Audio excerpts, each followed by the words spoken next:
Good morning, ladies and gentlemen. It's quite nice to be able to look around the room and see so many familiar faces. My name is Richardson, and I am one of 8 careers advisors based in the local office in Derry, which is up there in the Diamond and Richmond Chambers.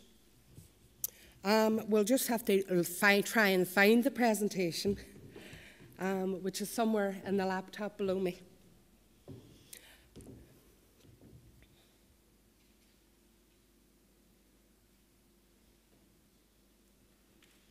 As I say, my name is Anne. I work for Dell Careers Service, and I'm here today to talk about pathways and progression routes. Now, my thanks to Dr. Joanne Stewart there. A lot of my messages are actually going to be a repeat of what she has said, but that's probably quite, it shows that we're coming with a consistent message, and it shows that the information that's getting out there is accurate.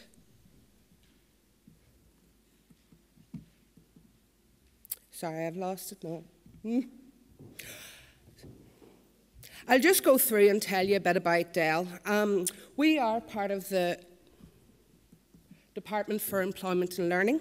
We offer an all-age guidance service. Basically, we'll work with anybody who walks through our doors. We have partnership agreements with schools, colleges and training organisations, and in the foreign learning community we actually have a partnership agreement with every post-primary school in the area. We have a total of 181 staff, 121 of which are professionally qualified careers advisors. We hold postgraduate qualifications in careers information, advice and guidance. Recently, the Careers Service as a whole service achieved the Matrix qualification.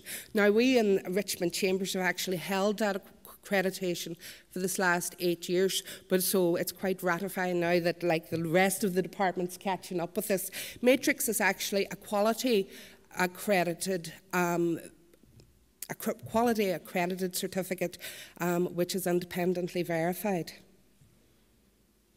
We work in partnership with the Department of Education to deliver this joint strategy, looking at the needs of the population as a whole throughout Northern Ireland and the needs of young people in particular in school. Part of our role is we produce labour market information sheets, which are readily available on our website and you can use as a learning tool in your classroom.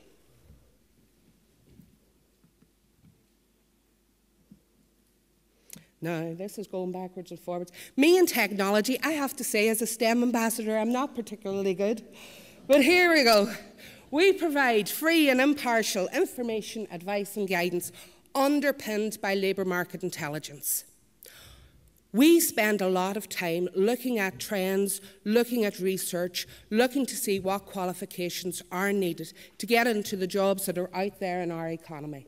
The difference between labour market information and labour market intelligence is labour market information is the raw facts. If you give those to a young person or an adult, they'll have a tendency to look at you as if you have 2 horns. But basically what we do is interpret that data and use it to inform our careers information and advice. For labour market information or labour market intelligence to be useful, we must ask ourselves, what's happening out there in the world? What problems will the world face now and in the future? And how can we solve these problems? Those are the questions we need to be asking our young people in the classroom so that they can look at the subjects that you are delivering on a daily basis and you look at what they're learning through those subjects and how they can be applied out there in the real world. We know that in Europe and North America we have an ageing population. That's a fact. We know that people are living longer, that people expect to live longer, and that people expect to look younger. There's more money spent on research into looking younger than there is spent on research for cancer cures or HIV cures in total. So the subjects coming through there are our science, our technology and our healthcare. We know those industries will expand. We know, as Dr. Joanne Stewart stated, that there is an increasing demand on a limited supply of food, water and power. And we know in Northern Ireland that we are very good at food and agri-industries. So the subjects coming through are our science, our technology, our engineering, our agriculture and our green economy. You can't go into a supermarket these days and try and buy toilet roll, coffee, bread without it having some kind of banner. The Rainforest Alliance, Tradecraft, all of those industries which weren't there 20, 30 years ago coming through, because as consumers, we are growing more ethical in our choices. We know that we have a move from a national to a global economy. So we know the subjects there, engineering to keep all of those computers going, that's transferring that information. Mathematics, IT, financial services, and there's our languages coming through. We know that we are moving from an industrial to an information society, and that's where this term UBI technology, ubiquitous technology, comes from. And for those people who may be sitting thinking, what is she talking about? I would say to you, when's the last time you walked into Curry's and looked at something like a washing machine or a microwave? Trying to find one now that doesn't have a computer chip is difficult. Technology is everywhere, and it's becoming more and more and more a part of our lives. They're putting them in cars now, so the cars can cruise along, drive along quite safely, and you're basically sitting behind the wheel as the, maybe like the figurehead with this huge machine that is being powered by and driven by technology. We know that labour is cheaper in non-westernised societies. We know that for a fact. The days when young people in Derry would have left school one day and started in a factory the next have long since gone. Because of that, we need to encourage our young people, and we need to develop the intellectual input. And that's where the move from STEM to STEAM is coming through. We're looking at those skills like design, creativity, technological development, innovation. We need to be driving these forward. Where previously young people might have worked on production lines, that production now has all gone to computer-aided manufacture. So now they need skills to service the machines producing the goods, to program the machines producing the goods, or to fix the machines producing the goods when those machines go wrong. The areas that are expected to expand globally are there listed. But it's interesting that they mirror almost completely the areas identified as needed to rebalance the Northern Ireland economy. So our business services are there, our ICT is there, our food and drink manufacturing, life and health sciences. Some ones where they slightly differ would be the creative industries and the hospitality and tourism industry in Northern Ireland, which has lagged behind because of the impact of the Troubles in the 70s and 80s.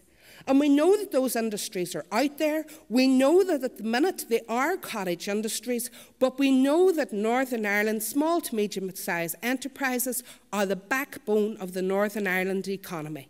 It's that drive for innovation, that drive for entrepreneurship, that drive for young people coming through with new and fresh ideas and a spirit of adventure.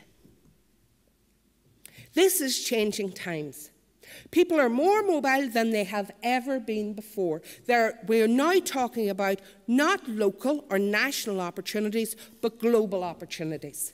There is no longer such a thing as a job for life, and a student who is with you today can expect to change careers 5 times over the course of their life.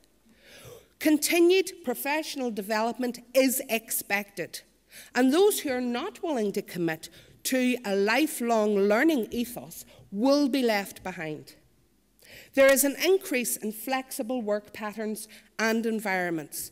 So although we are all bound by classrooms and schools and offices, I have 2 brother-in-laws. One works in the IT industry, the other works in for a STEM company, a science company. The 2 of them on a regular basis will work from home at least 1 day a week.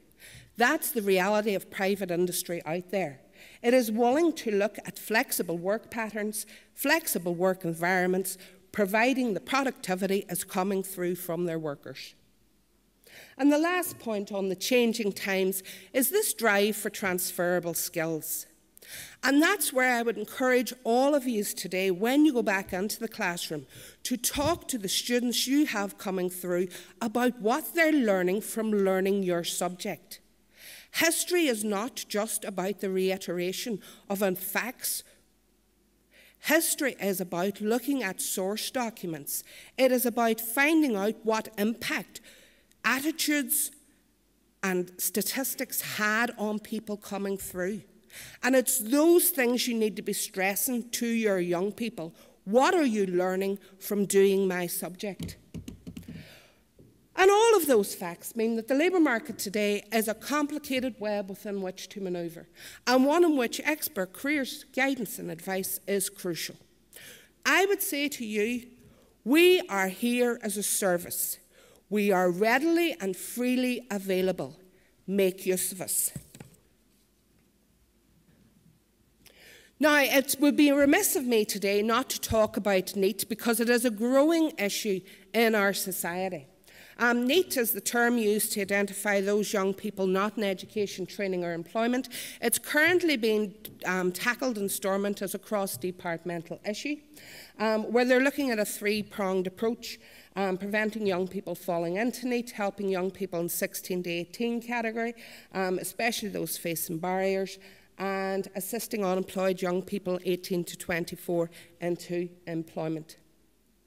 It's an executive action plan. It will be reported on in the next 2 years.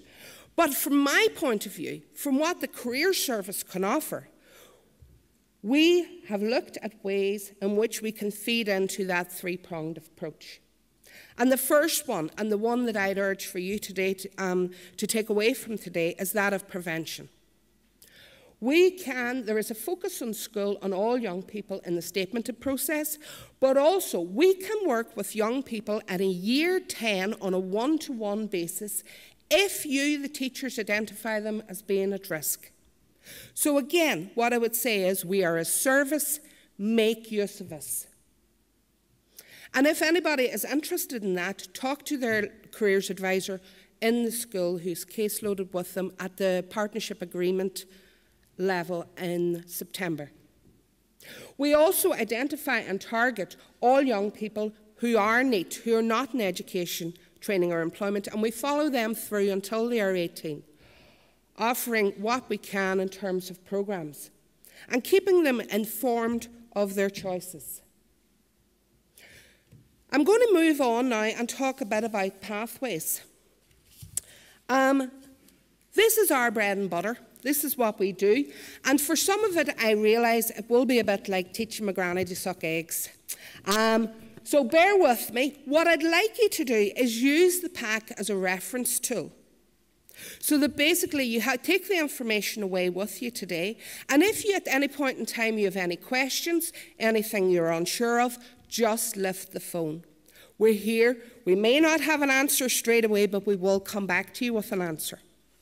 So, as I'm sure you all realise, under UK law, all young people must remain in education up until 16. And in general, they'll follow qualifications at a level 1 or a level 2, equivalent to GCSE grades D to E or GCSE grade C or above.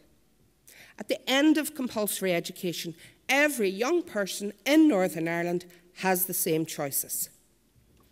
And those choices are to remain at school, either their own school or another school, to go into further education college, to enter training, to go into employment, or go into self-employment. Here's this self-employment coming through again, this innovation, this backbone of Northern Ireland economy, these small cottage industries. In further education at school, young people will study A-levels or equivalent, and they'll use it as a stepping stone into university or into employment. In further education college, and we have 6 of them throughout Northern Ireland, and 1 college which specialises in agriculture, food and rural enterprises. They offer options to study from level 1, so that's the equivalent to GCSE grades D to E, right through to higher education. So a first diploma or certificate will be equal to GCSEs. It's usually offered in conjunction with essential skills in literacy and numeracy. And that is about encouraging those young people who have not gained the GCSE grade C in English and Maths through their formal education to reach for and achieve the equivalency outside education. Literacy and numeracy, as an essential skill at level 2, is deemed to be equal to GCSE grade C. And it is acceptable by University of Ulster for entry to some of their courses, some, not all. And that's why I'd say if you have young people coming through, get them to make use of us if they have a particular query about a particular course. Level 3 qualifications are equal to A levels. So in the North West Regional College, which is our local further education college, they offer subsidiary diplomas, which are equal to 1 A level, diplomas equal to 2, and extended diplomas equal to 3. For, just like further education at school, for further education at college, young people can apply for EMA for every college campus except the CAFRE, because the Department for Agriculture and Rural Development will look after their own young people, and they will actually can apply for a further education grant from DARD. So the CAFRE colleges have 3 campuses, Greenmount, Loughrea and Enniskillen, and they cover everything from agriculture to horse care to veterinary nursing. For those of you unfamiliar with CAFRE, it is a real learning experience to go there. They buy into and work in conjunction with local industries. So your Dramona, your Spelga, your Coca-Cola. They have sponsorship that comes through from those companies.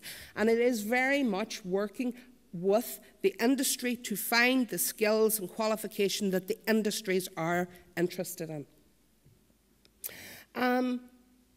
As I say, they take courses through from the level 2 right through to higher education, and actually can deliver degree programs in conjunction with Queen's. The next option is training for success, and that's the one where probably my department comes into its own, because it's actually our training program. Participants must be eligible to leave school, and there is entitlement right up until the day before they turn 18. But there is extended entitlement for those who have a disability or for those who have a leaving care background, which is why it's so important that schools will let us know if there's young people attending your school who have a care background. There's 3 strands: skills for life, skills for work, and programme-led apprenticeship.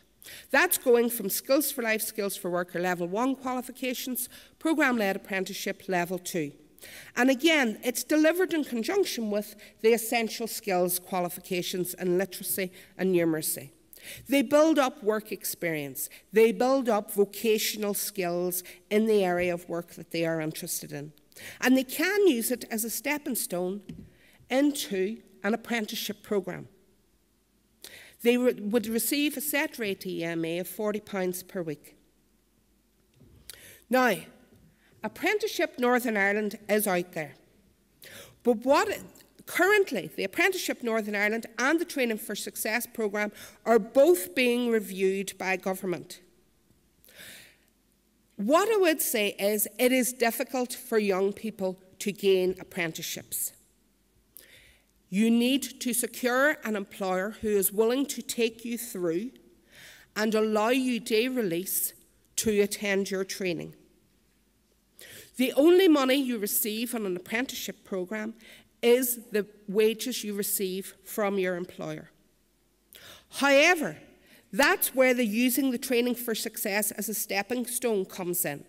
Because if you've been with an employer for 1 to 2 years doing your level 2 qualification and they feel you're any good, then hopefully they will keep you on and put you through an apprenticeship. But there's also direct entry apprenticeships. 100 different apprenticeship frameworks which have been developed in conjunction with employers and the sector skills organisations for those industries. Vacancies for these are usually advertised in local press, and they will usually require 5 GCSEs to include the maths and English to get in. And some examples of employers who have advertised locally at this level are PricewaterhouseCoopers, Royal Mail, Bombardier, BT and Vista. They have all offered apprenticeships to young people with a minimum entry requirement of 5 GCSEs. Another one that's advertised every year is Northern Ireland Electricity. It is a means of getting into an industry, getting your qualifications behind you, learning a trade and securing employment. I mentioned there that there's over 100 different apprenticeship programs. And these have been developed, as I said, between employers and sector skills organisations. Now, sector skills organisations are liaison bodies who work between employers in industries and training organisations or universities or colleges who offer qualifications relevant to those industries. There's a listing in your pack that I've put together of all the different sector skills organisations in the UK. And what I would say is go on and have a look at some of them. So, for instance, if you're teaching a qualification in tourism or a qualification in media, you will find that there is a sector skill organisation responsible for information on careers in those industries. Whereas if you're teaching science, you may have to do a bit more research and look at perhaps the engineering. If you're looking for mathematics, you'll have to look at the one that covers financial services, or perhaps again science, the healthcare services. But each of those sector skills websites will provide careers tools that you can use with your young people in the classroom. Employment and self-employment. You really don't need me standing up here to tell you that in Northern Ireland there are limited opportunities for young people who leave school without qualifications. And that is why NEET is such an issue. It's attempting to re-engage those young people. Qualifications enable young people and adults alike to compete in what is an extremely competitive labour market. I would say to anybody who is interested in moving into employment or moving into self-employment, get your training behind you or get your qualifications behind you, because it is those pieces of paper and the skills and knowledge that you acquire which will enable you to secure employment. I know trying to work with young people who are very interested in going in and becoming entrepreneurs and perhaps who have ideas, it's difficult sometimes to hold them back. But what I would say is, why not use the opportunity of training to test your idea, to get your qualification in that particular vocational area behind you, so that you can then ensure your business will succeed once you take off. There is support organisations out there as well, the Princess Trust, the Go For It programme, to name but a few. Further education, training and apprenticeships all take young people through to level 3 on the qualification framework. Now, for some young people, they may want to stop at level 2, because for some work areas, like joinery or bricklaying, level 2 is you fully qualified. For others, level 3, electricians, plumbers, classroom assistants are fully qualified at level 3. What I would say is, in then working with this commitment to lifelong learning, keep up to date with the changes in your industry. So for electricians, keep up to date with how to wire up a wind turbine, because it's coming. We've already seen a huge increase in the numbers of solar panels being installed. For plumbers, look at underfloor heating. Get to know how to work it. If the guy who you're training with doesn't do it, find out how you do it. But for some careers, level 2 and level 3 just won't be enough. You need to move forward. And really, you probably don't need me up here to tell you about the National Qualifications Framework. What I would say is, but have a good look at it. Because people of my generation have a tendency to talk about third-level education.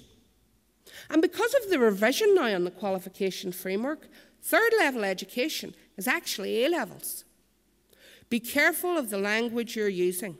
I would also say that this qualification framework is only applicable to the UK. When you look at opportunities that are available in the universities in the Republic of Ireland, for instance, a level 7 course in the Republic of Ireland is actually equal to not an honours degree, just an ordinary degree. A level 8 course in the Republic is equal to an honours degree. So just be careful when you're looking with your young people at opportunities in different regional areas that you're looking at the right level of qualification. Or again, talk to us. That's what we're here for.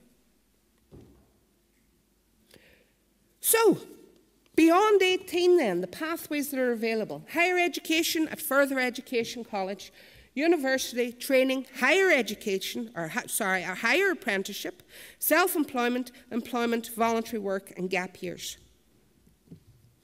As I said before, further education colleges, we've got 6 out there in Northern Ireland. The ANIC website's quite useful because it looks at all of them as a group. Anybody interested in higher education at further education college, you're probably talking about foundation degrees or higher national diplomas and certificates. Foundation degree, they offer vocational qualifications and they're intended to give basic knowledge in a subject. Very, very practical qualifications. They've actually been devised by talking to employers about what it is they wanted people to be able to do in their industries. Higher national diplomas and certificates equal to about 2nd year of university. And for some people, what you can do is use these qualifications to gain entry to level 2 of an honours degree. If any of your young people are interested in university, then really we've got the 4 service companies available to support them in their choices. UCAS is there. It's probably the one that everybody's most familiar with because it covers the UK universities. CAO works as a post-results service, so the order of preference is extremely important if a young person is applying to CAO. Basically, how it works is every year they cream off the top. So they may say you require 400 points to get into this course. They'll take everybody who's achieved 400. If they still have spaces, they may drop then to 380 and cream off. And it keeps going until all the spaces at that course at that university have been filled. That's why order of preference is so important when it comes to someone filling out a CAO form. UNICAS is there to offer advice and support for those who are interested in studying throughout the other European countries. And what I would say is that for some people could be quite a good economic decision. In a number of European countries, higher education can be free or less expensive than studying in UK.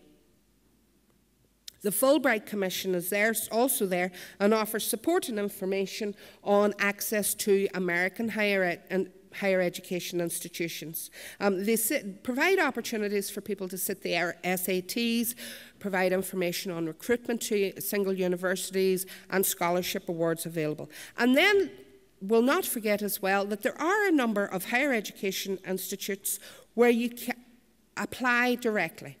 So probably the most well-known in this area would be St Mary's College in Belfast, but places like RADA, Lamada, a number of colleges in London, they're direct application.